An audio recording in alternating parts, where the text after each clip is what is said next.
So, I heard Tristan's video, and I thought, why not tell you guys my story, because I feel that it's important for us to share with each other so that we know more about each other.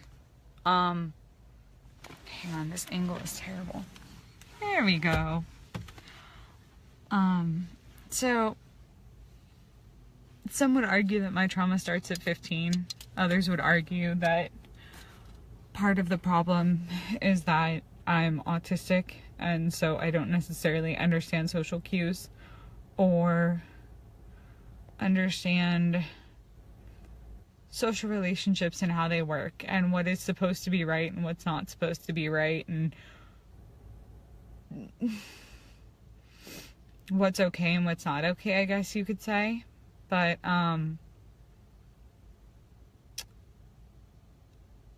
when I was 15, I met a guy that my best friend was totally in love with. Well, she had a giant crush on him, and I hated him. He was the biggest asshole I'd ever met, and I never wanted to talk to him, but somehow he and I became friends. And one day when I was feeling particularly terrible, he took me out to dinner, and we got back to my house, and I had like one foot out the door. I was getting out of his car, and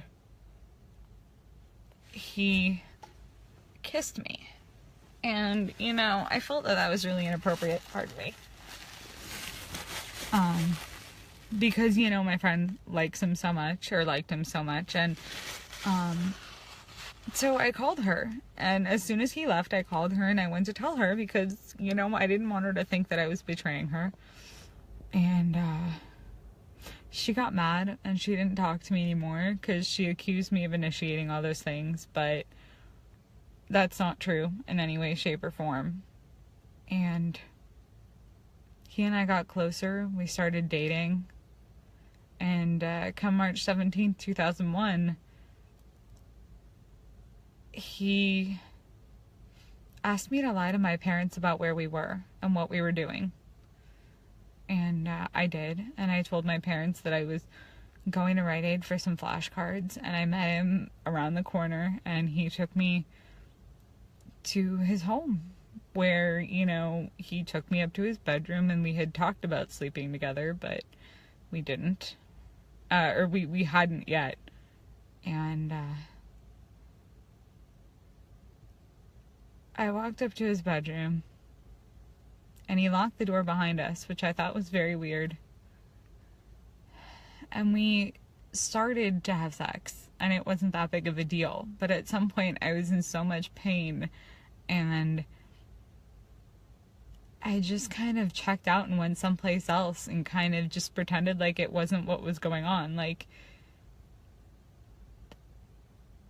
I was on the beach in Maui instead of in bed with him, because it was not fun and it was painful, and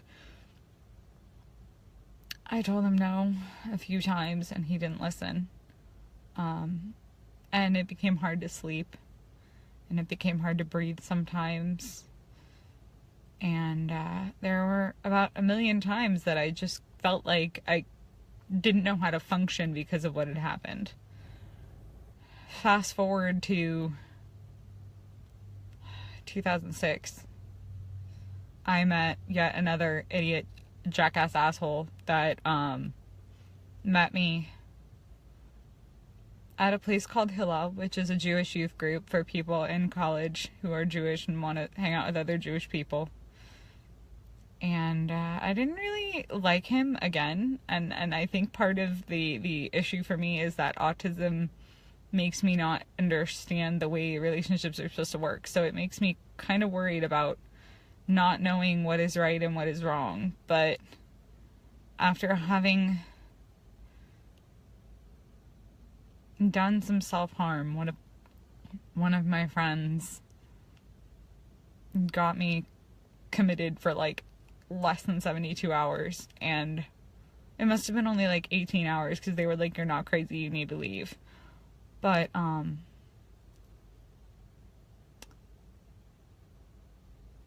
I got out, And this guy offered to hang out with me.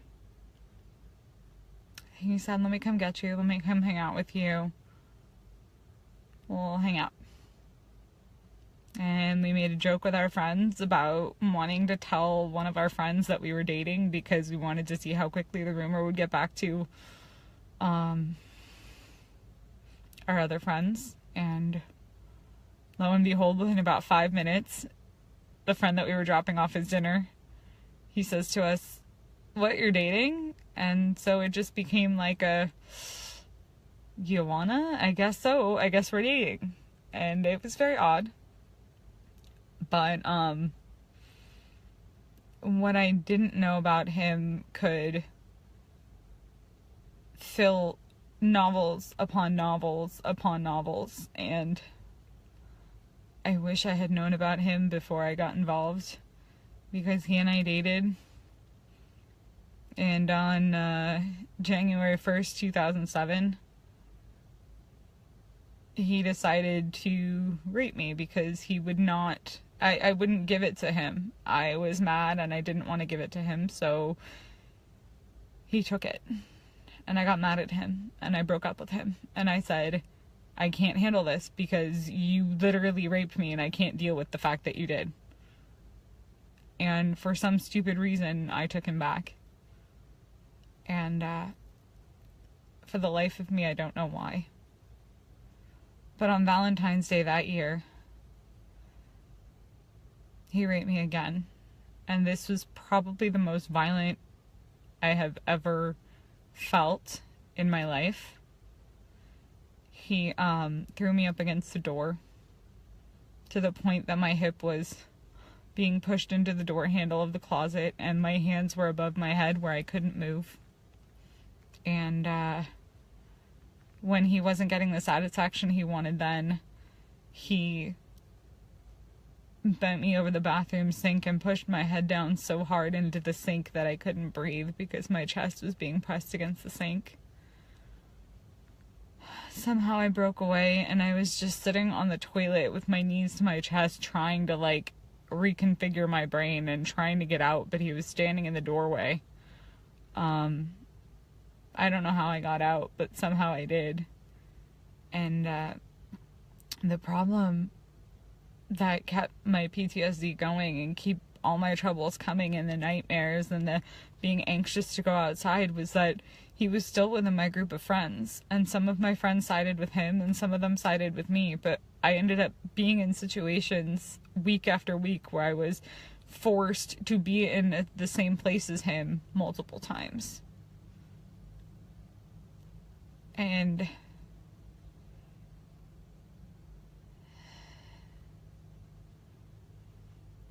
about 6 weeks later, I just couldn't handle it anymore. Between the nightmares of him pushing me into the sink and the door and the pain and the skin being torn off my hip from the door handle, I just couldn't take it. So I went to a friend of mine who I knew would have some weed, and I asked him if he could get me some, because it was the lesser of two evils at that point. It was either be sober and in so much pain from the memories and the nightmares that I can't even function, or have a few hours of relief. So this friend decided that he would not want money from me for these drugs. He says to me, if you want the drugs from me, then we're gonna sleep together, which should have been a red flag. But I was so desperate at that point that I didn't even care that that was something that totally should have been a red flag. And at that point, it was not something that I was even thinking about, the red flag. And I met him on a street corner. He flashed his lights. I crossed the street. I got into his car. Actually, first we were in my car and I slept with him completely willingly. But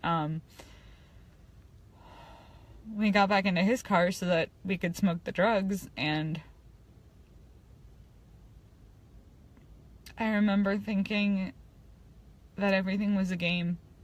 I remember thinking, how much of this blunt can I smoke until, I have to drop the ashes out the door? How long can I keep the door closed? Because it was a game. And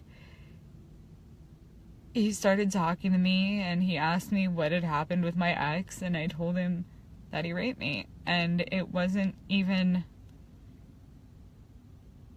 It didn't faze him. He smiled, which is weird. And at that point, I blacked out. And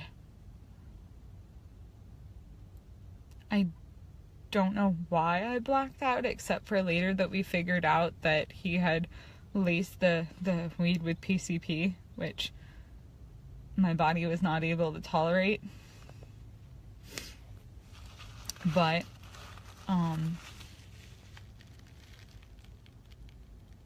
when I woke up, or when I came back to the world, my hands were pinned down, and I looked to the left, and I kind of looked to the right, and my arms were pinned to the point that I couldn't get them up. And I looked forward, I looked up, and there he was on top of me. I was bent over the back seat to the point that my lower body was in the front seat and my upper body was in the back seat. And I could see my clothes on the floor of the passenger seat in the front. And I was completely naked. And the thing that woke me out of my blacked out stupor was the fact that I was screaming so loud that it nearly pierced my eardrums.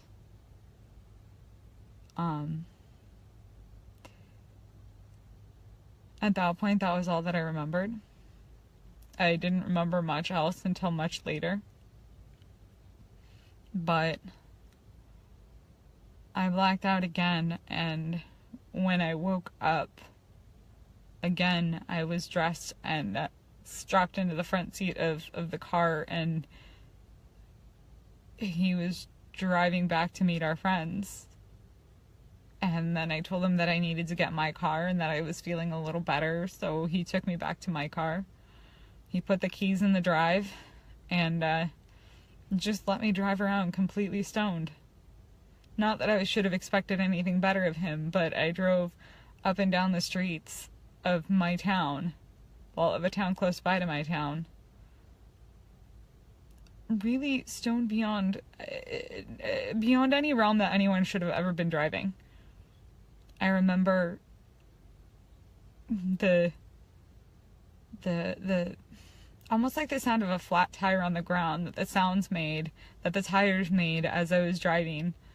And as the sound sped up, I knew that the car was going faster, and if I hit the brakes, the sound slowed down. So I knew that I was getting slower, and I kind of used that to maneuver the car and make sure that I didn't hit anybody. And the headlights separated in my vision into different lights, so into like different spots of light, and as I would get closer to the car in front of me, the lights would turn into a solid line. So I used that to make sure that I didn't hit anybody else. I drove all the way up to this museum that I usually go to, and ended up blacking out and have a guard knock on the window to wake me up because you can't sleep there. And finally, I remember being in a flood of tears because I couldn't figure out how to work my phone. And I finally dialed my phone to call my friends and tell them that I needed help. That I needed somebody to come get me because I could not be of any help to myself. For years, it haunted me. Especially since after it happened, I got an emergency restraining order on this person. And went back to Hillel, where I had also met this person, and they told me that since he hadn't been served with the paperwork yet, that I was not allowed to attend this club, and that he was, and that I had to leave.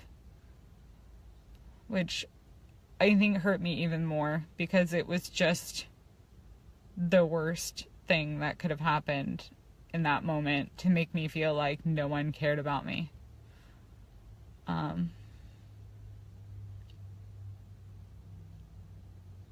Little by little, I was getting memories back. When I was comforting my nephew, who's now 4. So I guess this was maybe 2 years ago. I was comforting him because he was crying. And I just wanted him to stop crying, so I shushed like any aunt would. I said, shh, it's gonna be okay. And a flood of memories came back, where I remembered that as this man was still inside of me, he shushed me to try to calm me down so that my screaming would not alert the neighbors. And moreover,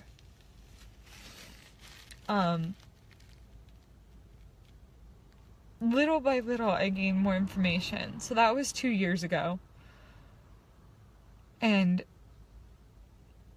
this year, very recently, must have been less than 3 months ago, the rest of everything that I had been missing flooded back. All the memories that I thought I would never get back came back. I remembered the sensation of him pulling the pants off of my body. And that gave me nightmares, because my legs would start to tingle like somebody was pulling my pants off, even though I know it happened a very long time ago, and that this is no longer an issue, and that it's not, he's not even around right now. I mean, yeah, he lives close by and he lives next to my work, but he's not been a threat to me for a very long time, and yet this sensation was probably the creepiest thing I'd ever felt in my life. And moreover, I regained the sensation of him inside of me, of him raping me. I never felt it before that night, and that came back. And I learned that because his shushing didn't work, he socked me in the face. Hard enough that my face was actually hurting like a phantom pain all night. Because of the fact that my body was remembering what he had done. And I firmly believe that your body and your senses can retain memories even if your eyes are closed. Even if you are not fully conscious, it's still registering the sensations of pulling your clothes off and of being hit in the face and all that other fun stuff. By the way, that was sarcasm, because, none of that is fun.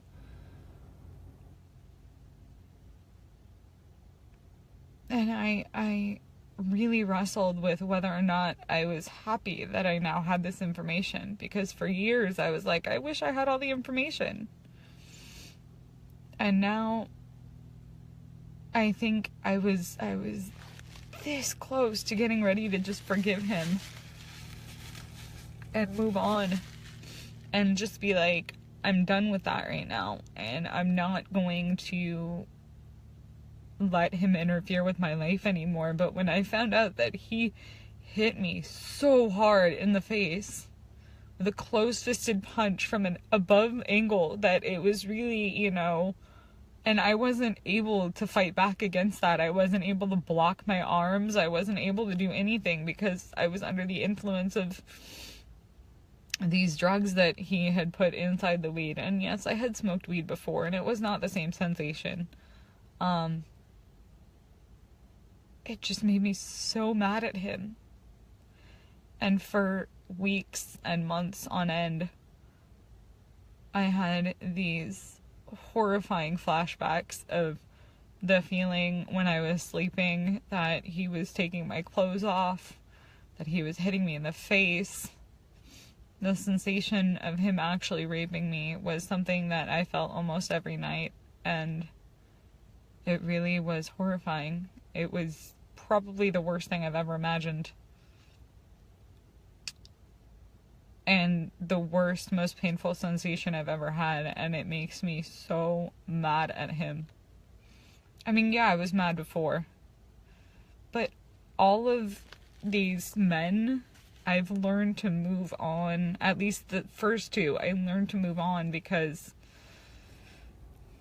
I didn't want it to control me. I didn't want their issues, the things that they did to me, to control me. I wanted to be able to take control of my own life. But I'm still working through the last one. I'm still working through how to deal with the fact that somebody intentionally made me unconscious so that he could sleep with me, and then hit me in the face when I wouldn't shut the hell up and stop screaming. In my book, that's really just not okay. Like, I don't know how to handle that, but somehow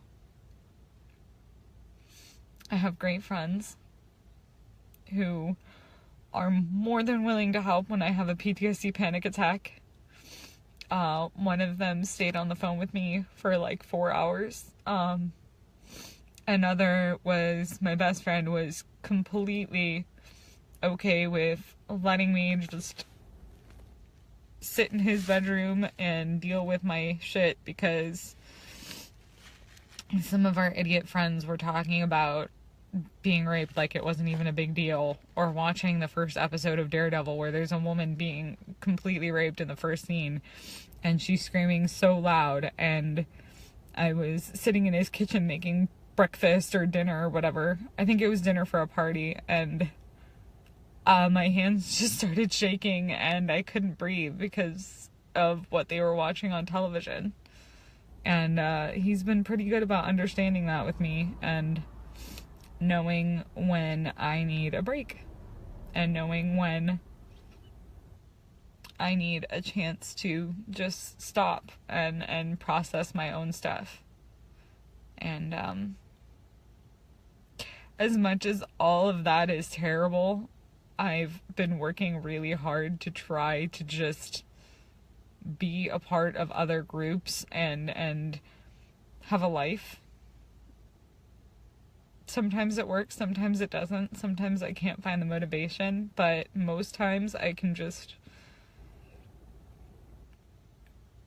get up and go see my friends. And like today, I got up and went to the aquarium because I just didn't want to be at home anymore. I wanted to do something for me.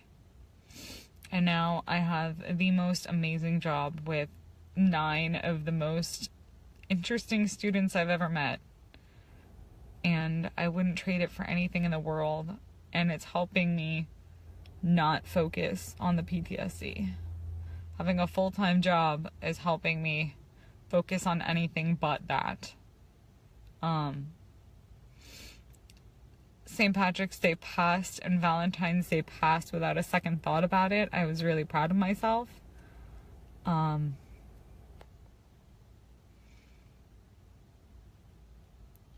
The anniversary of the 3rd time is tomorrow, so I'm still working on that one, and we'll see if that actually passes with no problems. But I've got so much to do tomorrow that I'm pretty sure I'm not going to be thinking about it. I just hope that I can get a good night's sleep tonight, because next week is going to be proved to be very challenging in my teaching job. But anyway, I'm going to go inside because it's about dinner time, and I'm going to go get myself a tamale. But there's my story. That's probably the most personal part of me that you guys will ever know. Have a great night.